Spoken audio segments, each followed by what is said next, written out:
Student, welcome to online class. मैं Dhruv sir और हम आज स्टार्ट करेंगे क्लास 10th का मैथ। इसमें टोटल 15 चैप्टर हैं जो वास्तविक संख्या से प्रायिकता तक दिया है। ओके,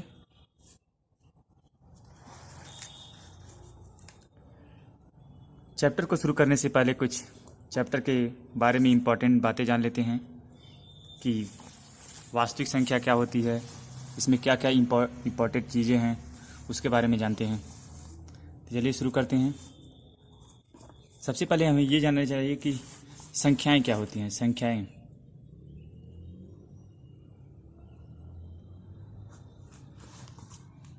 ओके, संख्याएं दो प्रकार की होती हैं।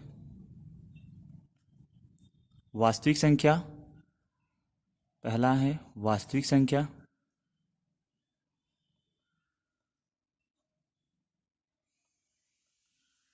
और दूसरा आता है हमारा काल्पनिक संख्या।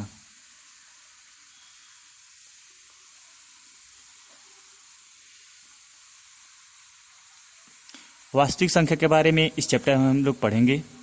ओके, काल्पनिक संख्या के बारे में हम लोग क्लास 11 में पढ़ेंगे इसको विधिवत रूप से।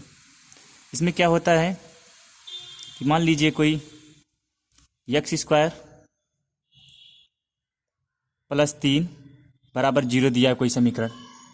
काल्पनिक संख्या के बारे में थोड़ा सा बता देते हैं। अगर दिया है x² + 3 = 0, तो इसको हम लोग लिख सकते हैं x² = -3, और यहाँ से आ जाएगा x का 2 मान ± √-3। यहाँ से तो ये मान आ गया, लेकिन हम लोग -3 का मान डायरेक्टली नहीं जानते हैं। ओके, तो यहाँ से शुरू होता है काल्पनिक संख्या, जो हम लोग क्लास 11 में पढ़ेंगे। यहाँ से शुरू होता है काल्पनिक संख्या। काल्पनिक संख्या जिसे आयोटा भी कहते हैं, आई से प्रदर्शित करते हैं, तो उसके बारे में बाद में जानेंगे हम लोग। पहले जानते हैं वास्तविक संख्या के बारे में। वास्तविक संख्या में कई बातें हैं, जैसे इसमें आता है पहला प्राकृतिक संख्या। हमें जानना चाहिए पहले नेचुरल नंबर, प्राकृतिक संख्या। दूसरा आता है इसमें पूर्ण संख्या क्या होता है, पूर्ण संख्या। फिर अगला हमें पूर्णांक संख्या भी पता होना चाहिए, पूर्णांक क्या होता है।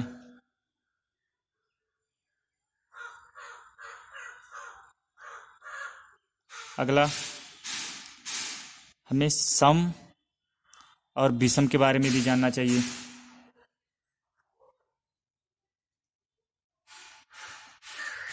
फिर आता है अभाज्य संख्या, अभाज्य संख्या। फिर परिमेय संख्या,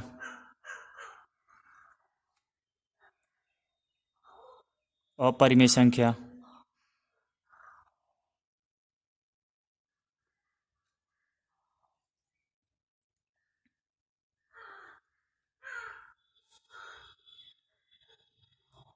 ओके, चलिए सबके बारे में कुछ बातें जान लेते हैं। जैसे पहला प्राकृतिक संख्या क्या होता है। प्राकृतिक संख्या, नेचुरल नंबर, इसको प्रदर्शित करते हैं कैपिटल एन से। जिसको गिना जा प्राकृतिक संख्या जिसको गिना जा सके उसे प्राकृतिक संख्या कहते हैं। जैसे 1, 2, 3, 4, 5, ऐसी लगातार जहाँ तक हम गिन सकें वहाँ तक हम कहेंगे प्राकृतिक संख्या। ओके, ये नहीं कि अरब खरब, जो हम गिन सकें उसे हम कहेंगे प्राकृतिक संख्या, जहाँ तक गिन सकें।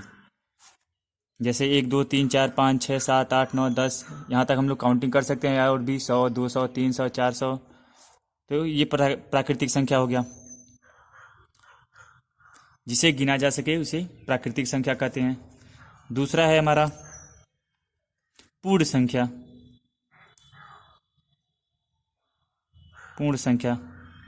अब पूर्ण संख्या क्या है? इसे कहते हैं होल नंबर। होल नंबर इसे W से प्रदर्शित करते हैं। पूर्ण संख्या में इसमें नेचुरल नंबर के साथ जीरो भी ऐड हो जाता है, यानी जीरो धन नेचुरल नंबर सारा। ये पूर्ण संख्या बदल गया, यानी कहने का मतलब ये है कि पूर्ण संख्या को W से प्रदर्शित करेंगे और W इक्वल टू हो जाएगा 0, 1, 2, 3, 4, 5 ऐसे लगातार आगे तक। यानी जीरो के साथ ये नेचुरल नंबर जितना भी है सब हो जाएगा, तो इसी को कहेंगे पूर्ण संख्या। अगला है हमारा पूर्णांक।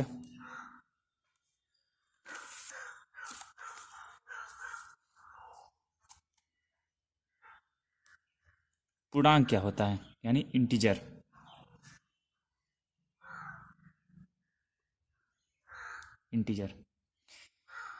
इसमें क्या होगा? नेचुरल नंबर के साथ होल नंबर और नेचुरल नंबर के साथ होल नंबर भी, और साथ साथ निगेटिव वाली सारी संख्या इसमें उपस्थित होंगी।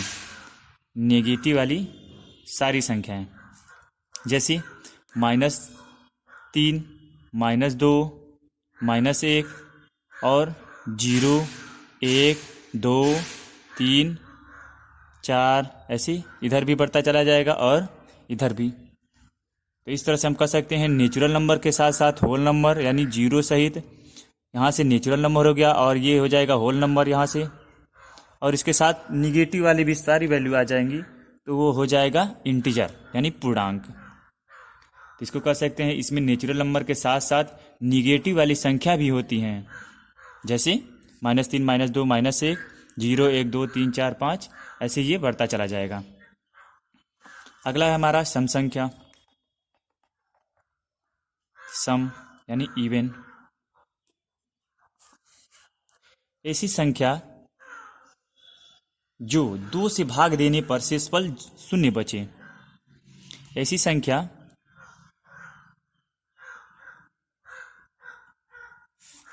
जो 2 से भाग देने पर शेषफल शून्य बचे या पूरी कट जाए इवन नंबर कहलाता है, यानी सम संख्या कहलाता है।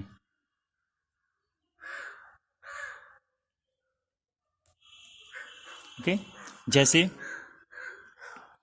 एग्जाम्पल के रूप में जान लेते हैं 2, 4, 6, 8, 10, 50, 100 ऐसे कुछ भी 2 से पूरी कट जाए। या इस ऐसे भी कर सकते हैं जिन संख्याओं के अंत में 2 हो, 4 हो, 6 हो, 8 हो, 0 हो, वो संख्याएं सम संख्या कहलाएंगी।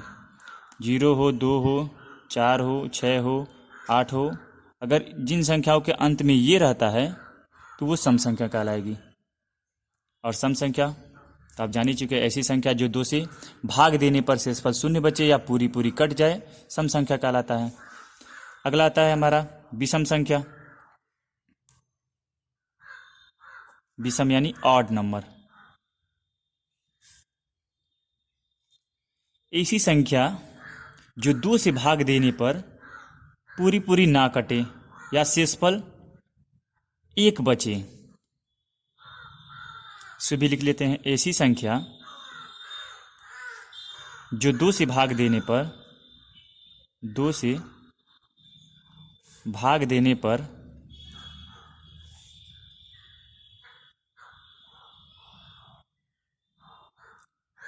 पर ना कटे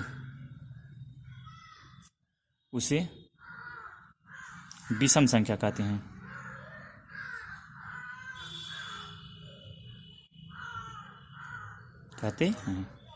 या पूरी ना कटे या शेष बचे तो क्या कहलाएगा? विषम संख्या।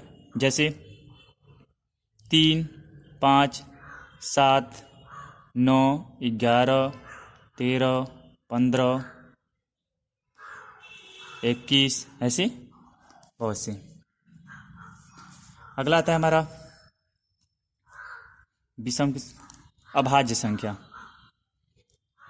अभाज्य संख्या के बारे में आप लोग पिछली कक्षा में भी पढ़ चुके हैं। अभाज्य संख्या प्राइम नंबर जिसे कहते हैं, प्राइम नंबर।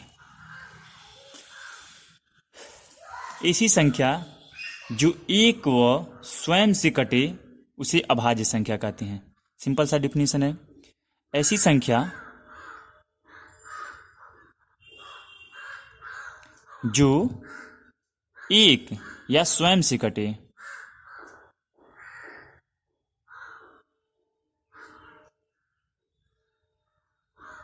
स्वयं से कटे, उसे अभाज्य संख्या कहते हैं। अभाज्य संख्या, ये सब कॉपी में आप लोग नोट कर दे रहिएगा। उसे अभाज्य संख्या कहते हैं। जैसे एग्जाम्पल जान लेते हैं। जैसे 2 स्वयं से कटता है और 1 से कटेगा। 3, 5 भी, 7, 9, 9 3 से कट जाएगा तो अभाज्य संख्या नहीं है। 11, 13, 15 भी कटेगा। 17 और 19, ऐसे बहुत सारे, 23, ऐसी ये संख्या क्या कहलाएगी? अभाज्य संख्या कहलाएगी। ऐसी संख्या जो 1 से कटे और स्वयं से कटे वो अभाज्य संख्या कहलाएंगी। एग्जाम्पल जैसे ये है। अगला आता है हमारा परिमेय संख्या।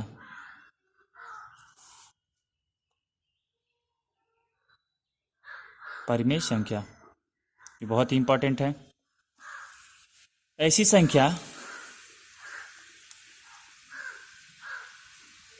संख्या जिसे p/q के रूप में लिखा जा सके, वह q का मान 0 न हो तथा pq का HCF हमेशा 1 हो, उसे कहेंगे परिमेय संख्या। ऐसी संख्या जिसे लिख दे रहे हैं p/q के रूप में लिखा जा सके,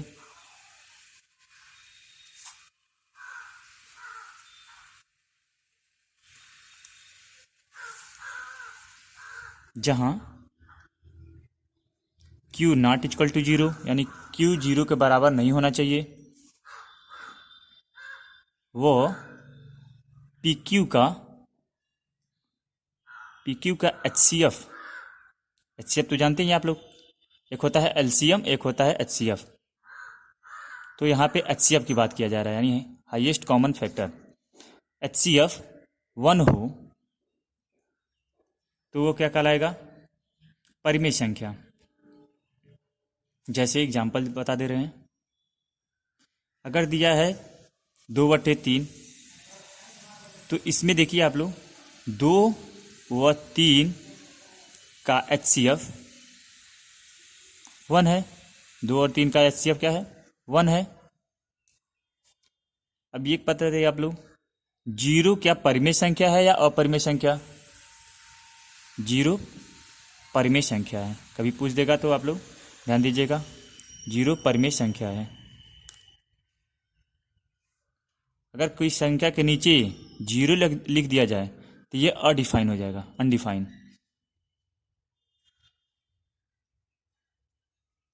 ओके, तो पुनः एक बार और बता देते हैं। ऐसी संख्या जिसे p/q के रूप में लिखा जा सके, जहां q नॉट इक्वल टू 0 हो, वह pq का HCF 1 हो, उसे परिमेय संख्या कहेंगे। और अगला बहुत ही आसान, ऐसी संख्या जिसे p/q के रूप में नहीं लिखा जा सके, उसे अपरिमेय संख्या कहेंगे, या ऐसे भी कह सकते हैं अपरिमेय संख्या। किसी अभाज्य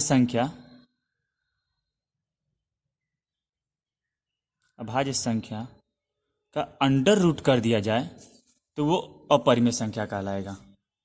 अगर कोई अपरिमेय अभाज्य संख्या है और उसका अंडर रूट कर दिया जा रहा है तो वो अपरिमेय संख्या कहलाएगा। जैसे √2, ये सारा √3, √5, √7, ऐसे बहुत सारे। तो ये क्या कहलाएंगे? अभाज्य संख्या। ये अभाज्य संख्या और ये पूरा क्या कहलाएगा? अपरिमेय संख्या। ठीक है, चलिए उसके बाद आता है यूक्लिड विभाजन प्रमेय। इसके बाद आता है हमारा यूक्लिड विभाजन प्रमेय।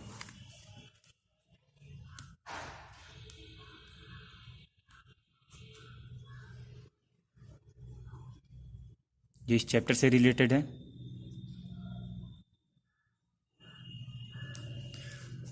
चलिए इसके बारे में जान लेते हैं। यदि आपके पास दो नंबर हैं, यदि आपके पास कोई दो नंबर ए और बी है और ए बड़ा हो बी से, तब क्या होगा? यदि ए बड़ा हो बी से तो ए को हम लोग लिख सकते हैं A equal to BQ plus R. चलिए समझते हैं इसको। यदि कोई दो नंबर है ए और बी और ए बड़ा हो बी से तो ए को हम लोग लिख सकते हैं BQ प्लस आर, जहां आर जो होगा बी से छोटा होगा हमेशा, जो आर का मान है बी से हमेशा छोटा होगा और 0 से बड़ा या बराबर होगा। आर का मान बी से हमेशा छोटा होगा और 0 से बड़ा या बराबर होगा। यहाँ पे क्यू क्या है? क्यू है भागफल और आर है शेषफल।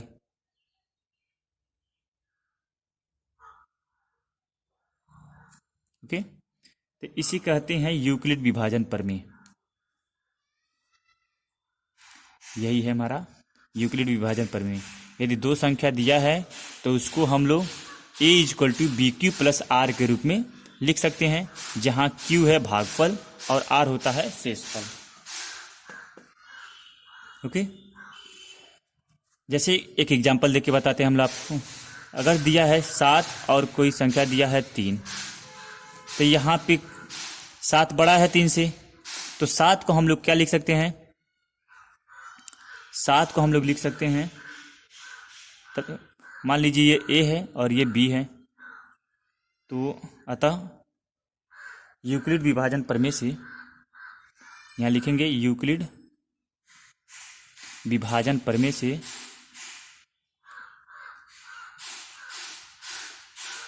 विभाजन प्रमेय से 7 बराबर हम लोग लिख सकते हैं 3 गुणे 2 धन 1। 3 गुणे 2 धन 1, या ऐसे कर सकते हैं 7 में 3 से भाग देंगे, 3 दूना 6 और शेषफल बचेगा 1। तो वही लिखे हैं, जो भागफल है उसको Q के मान के रूप में लिख दिए हैं। ये हमारा Q है और ये हमारा R जो शेषफल है। तो यही प्रक्रिया क्या कहलाता है? यूक्लिड विभाजन प्रमेय। समझ में आया? इस प्रक्रिया को कहते हैं यूक्लिड विभाजन प्रमेय। चलिए अभी आगे आप लोग समझ जाएंगे। क्वेश्चन की तरफ चलते हैं।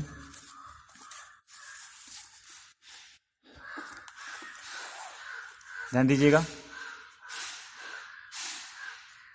क्वेश्चन दिया है निम्नलिखित संख्याओं का HCF ज्ञात करने के लिए यूक्लिड विभाजन एल्गोरिथम का प्रयोग कीजिए। HCF ज्ञात करने का नियम है ये जो प्रमेय है HCF ज्ञात करते हैं इससे।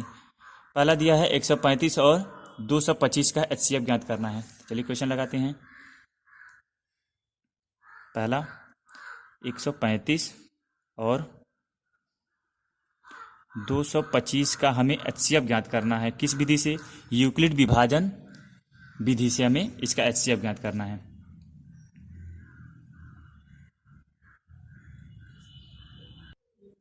चलिए सॉल्व करते हैं इसे।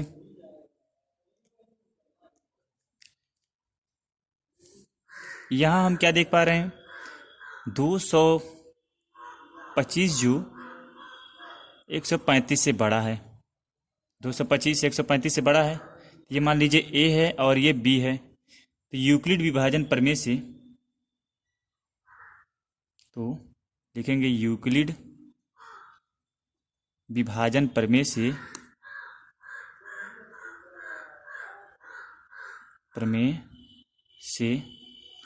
क्या होता है, A is equal to B Q plus R, इतना हम लोग लिखते हैं। तो यहाँ पे हम लोग ए के स्थान पे क्या लिखे हैं, 225, तो 225 को हम लोग लिख सकते हैं 100, बी के स्थान पे कितना है 135,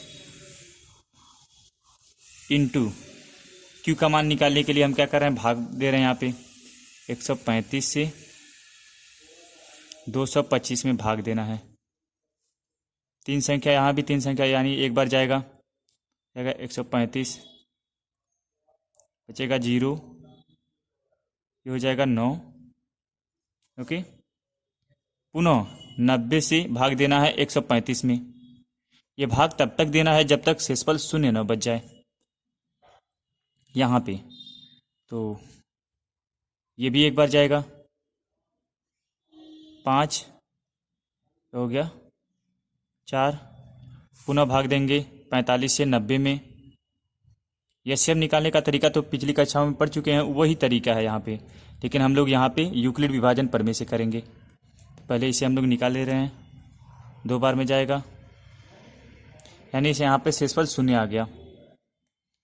ठीक है, तो अब लिखेंगे कैसे इसे, 225 को हम लिख सकते हैं 135 गुणे 1, तो पहले बार में शेषफल कितना आया हमारा 90। ठीक है, इसे केस 1 मान लेते हैं, केस 1। केस 2 में पुनः 135 को हम लोग डिवाइड किए हैं, 135 को किससे, 90 से। कितनी बार में गया भागफल इसका, एक बार। शेषफल कितना बचा है 45। ओके, पुनः ले लेते हैं अगला केस, केस 3। तो 90 को हम लोग बांटे हैं किससे, 45 से। तो 45 गुणे भागफल कितना है इसका 2, तो भागफल यहाँ लिख देंगे 2, और शेषफल यहाँ कितना हो गया 0। भाग ये तब तक करेंगे जब तक शेषफल शून्य न बच जाए। अब यहाँ शून्य आ गया, तो हमारा यूक्लिड विभाजन प्रमेय हो गया। अब यहीं पे समाप्त लिखेंगे। अब चूंकि शेषफल शून्य है, शेषफल शून्य है और भाजक क्या है हमारा, लास्ट में किससे भाग दिए हैं 45 से, भाजक 45 है, अतः 135 और 225 का HCF बराबर 45। ये हो जाएगा हमारा आंसर। ओके, पुनः एक बार और समझा दे रहे हैं। जब दिया हो किसी दो संख्या का यूक्लिड विभाजन प्रमेय से HCF निकालिए, तो क्या करेंगे, जो बड़ा है उसे देख लेंगे, उसे मान लेंगे A, जो छोटा है उसे B लिखना है हमें। तो यूक्लिड विभाजन प्रमेय से A इक्वल टू होता है BQ प्लस R, जहाँ A का मान हमें पता है 225 और B का मान पता है 135। तो 225 को हम लोग लिख सकते हैं 135 गुणे, उसके बाद भाग करके देखते हैं कितना आता है। एक बार गया है तो भागफल उसका 1 और शेषफल जितना आया वो लिख देंगे। पुनः दूसरे को तोड़ेंगे, यहाँ का जो बचा है, अगर शेषफल बचता है तो पुनः भाग देंगे। तो 135 को तोड़े हैं तो आया 90 से भाग किए हैं इसे, 90 गुणे 1 धन शेषफल हमारा आया 45। यहाँ भी शेषफल बचा है हमारा, तो एक बार और करना पड़ेगा 90 को तोड़ने के लिए। तो 90 को पुनः तोड़े हैं तो 45 गुणे 2 धन शेषफल आ गया हमारा 0। ये प्रक्रिया तब तक करेंगे जब तक शेषफल शून्य न बचे। ओके, अब लिख देंगे चूंकि शेषफल शून्य है और भाजक 45 है, जिससे हम लोग भाग दे रहे हैं लास्ट में, भाजक 45 है, अतः 135 और 225 का HCF 45 होगा। ये हमारा आंसर हो जाएगा। इसी तरह दूसरा क्वेश्चन दिया है 196 और 38220। इसका निकालना है HCF, यूक्लिड विभाजन प्रमेय से। तो सॉल्व करते हैं इसे। यहाँ हम देखेंगे, यहाँ 38220 बड़ा है किससे? 196 से। साफ साफ दिख रहा है इसमें। तो ये ए हो जाएगा हमारा और ये बी। तो यूक्लिड विभाजन प्रमेय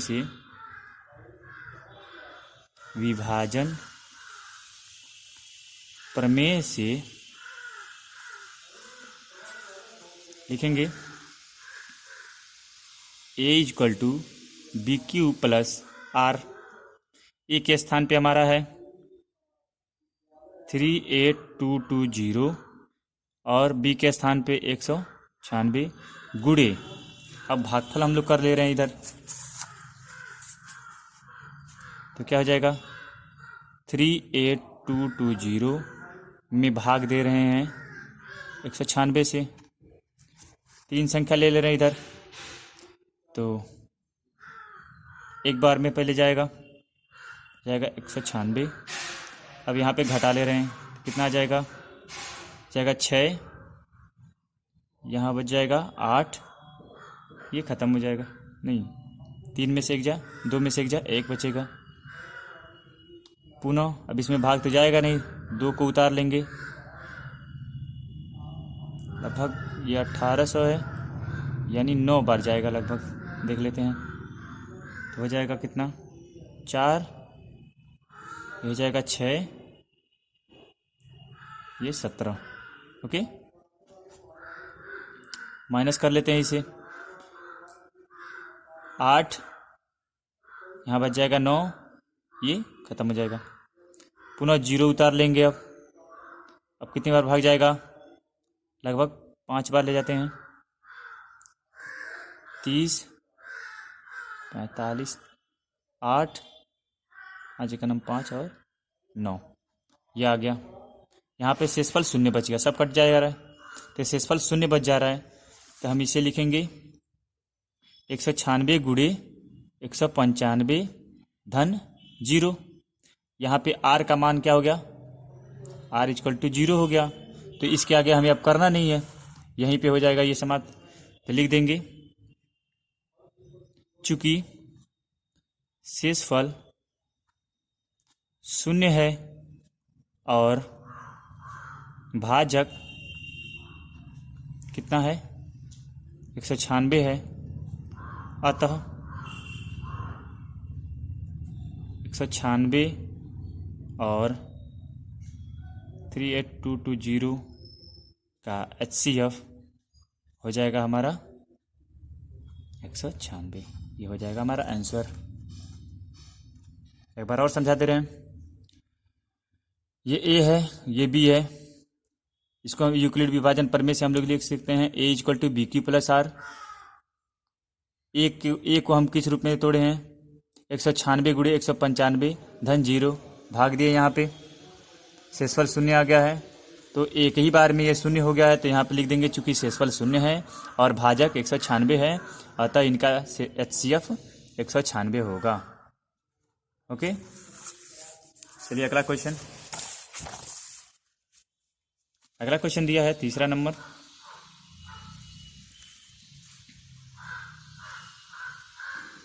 और 255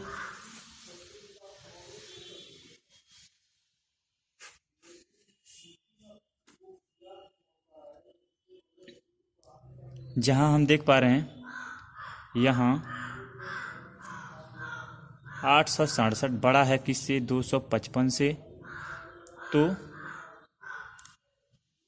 ये A है और ये B है। तो यूक्लिड विभाजन प्रमेय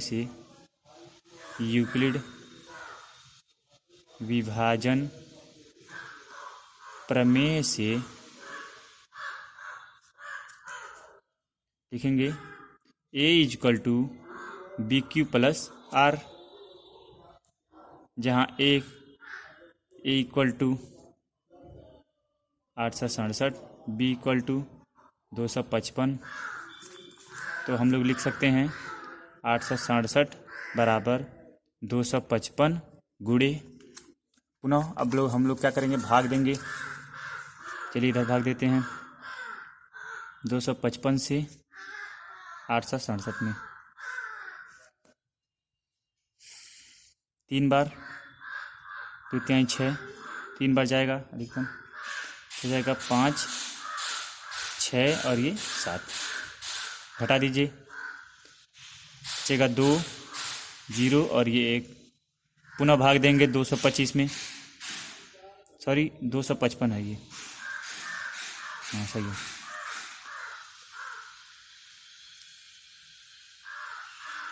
दो 255 में तो लगभग 2 बार, 4 0 2, बच जाएगा 1 और ये 5, ये कट जाएगा, पुनः भाग देंगे अब 102 में, 2 बार, 2 5 2 10, शेषफल हमारा 0 आ गया। अब यहीं रुक जाएंगे, अब इसे लिखेंगे 255 गुणे भागफल कितना है 3 और शेषफल कितना बचा है 102, तो ये केस 1 ले लेते हैं, केस 1। दूसरे में अब लिखेंगे केस 2 में 255 को हम लोग लिख सकते हैं 102 गुणे जो भागफल है यानी 2 धन शेषफल कितना है 51। केस 3 में हम लोग 102 को तोड़ेंगे, 102 बराबर लिख सकते हैं 51 गुणे 2 और शेषफल हमारा 0 आ गया। अब शेषफल 0 आ गया तो लिखेंगे चूंकि शेषफल 0 है और भाजक 51 है, अतः और 255 का HCF हो जाएगा हमारा 51, ये हो जाएगा आंसर। ओके, चलिए अगला क्वेश्चन देखते हैं। दूसरा क्वेश्चन दिया है, दर्शाइए कि कोई भी धनात्मक विषम पूर्णांक 6q + 1 या 6q + 3 या 6q + 5 के रूप का होता है जहां q कोई पूर्णांक है। चलिए क्वेश्चन को सॉल्व करते हैं।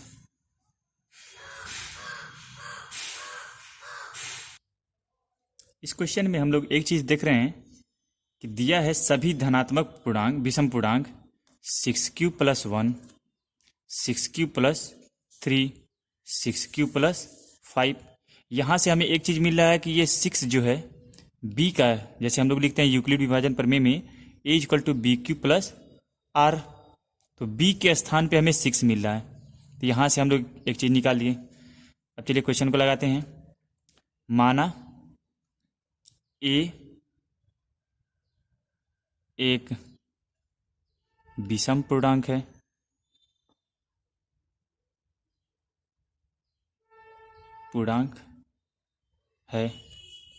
जब एक विषम पूर्णांक है जो 6 से बड़ा है, 6 से बड़ा है, दो संख्या होती है जब a बड़ा रहता है b से, तभी हम प्रमेय लगाते हैं यूक्लिड विभाजन प्रमेय।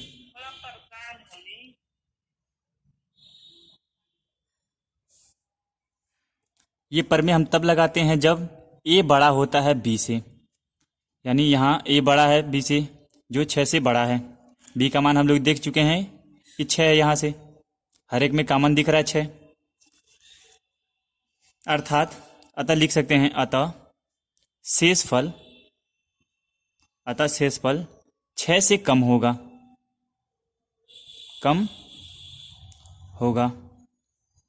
जो r का मान होता है, r का मान b से कम होता है या 0 से बड़ा या 0 के बराबर होता है। r का मान b से कम होगा, 0 या 0 से बड़ा या उसके बराबर होगा। ठीक है, अतः शेषफल 6 से कम होगा। तो आर का मान हम लोग लिख सकते हैं 0, 1, 2, 3, 4 और 5। ओके, इतना आर का मान हो सकता है। तो हर एक के लिए हम लोग अब चेक करेंगे यूक्लिड विभाजन प्रमेय से। तो अब 6 केस बनेगा यहाँ पे, 1, 2, 3, 4, 5, 6, हर एक मान रख के हम लोग चेक करेंगे। तो यूक्लिड विभाजन प्रमेय से, यूक्लिड विभाजन प्रमेय से केस 1 लेते हैं, 1, जहाँ r इक्वल टू जब 0 हो तो यहाँ पे a equal to B Q plus r लिख देंगे। r इक्वल टू जब 0 हो तो a इक्वल टू बी का मान हमें पता है 6, q का मान हमें पता नहीं है, r इक्वल टू 0 है तो इसका मान हम लोग 0 रख दे रहे हैं। तो इसे लिख सकते हैं a इक्वल टू 6q। और यहाँ पे हम लोग देख पा रहे हैं कि ये सम संख्या है, ये सम संख्या है। चूंकि q का कोई भी मान हो, चूंकि q का कोई भी मान हो, कोई भी मान के लिए 6 से गुणा करने पर या सम संख्या से गुणा करने पर, सम से गुणा करने पर 6q का मान हमेशा सम होगा। जैसे एक एग्जांपल दे रहे हैं, 6 है, q का मान अगर यदि 3 रख दिया जाए तो कितना हो जाएगा 18, यदि 4 रख दिया जाए तो 24, 5 रख दिया जाए तो 30। तो ये देख रहे हैं सब सम संख्या आ रहा है। ओके, यानी ये यहाँ पे सम संख्या हो गया। केस 2 लेते हैं। केस 2 के लिए r इक्वल टू 1 रखने पर तो हो जाएगा a equal to 6q plus 1। ये हमारा सम संख्या है। और किसी सम संख्या में यदि 1 जोड़ दिया जाए, 1 जोड़ देते हैं तो वो विषम संख्या प्राप्त हो जाता है। यानी ये पूरा क्या हो जाएगा, ये पूरा विषम संख्या हो जाएगा। समझ में आया? चलिए, जैसे अगर यहाँ पे दिया है 1 जोड़ दे रहा है तो कितना हो जाएगा 31 हो जाएगा। यहाँ पे 1 जोड़ दिया जा रहा है तो कितना हो जाएगा 25। यहाँ पे 1 जोड़ दिया जाए तो कितना हो जाएगा 19। ये सब क्या हो जा रहा है, विषम संख्या प्राप्त हो जा रहा है। अब अगले क्वेश्चन पे चलते हैं। अगला केस 3। केस 3 हम लेते हैं, r इक्वल टू जब 2 हो तो हो जाएगा a equal to 6q plus 2। तो ये हमारा सम संख्या है, 6q सम है हमेशा। और किसी सम में कोई सम संख्या जोड़ देते हैं तो वो पूरी संख्या क्या कहलाएगी, सम संख्या कहलाएगी। यानी ये भी सम हो जाएगा। इसको समीकरण 1 मान ले रहे हैं।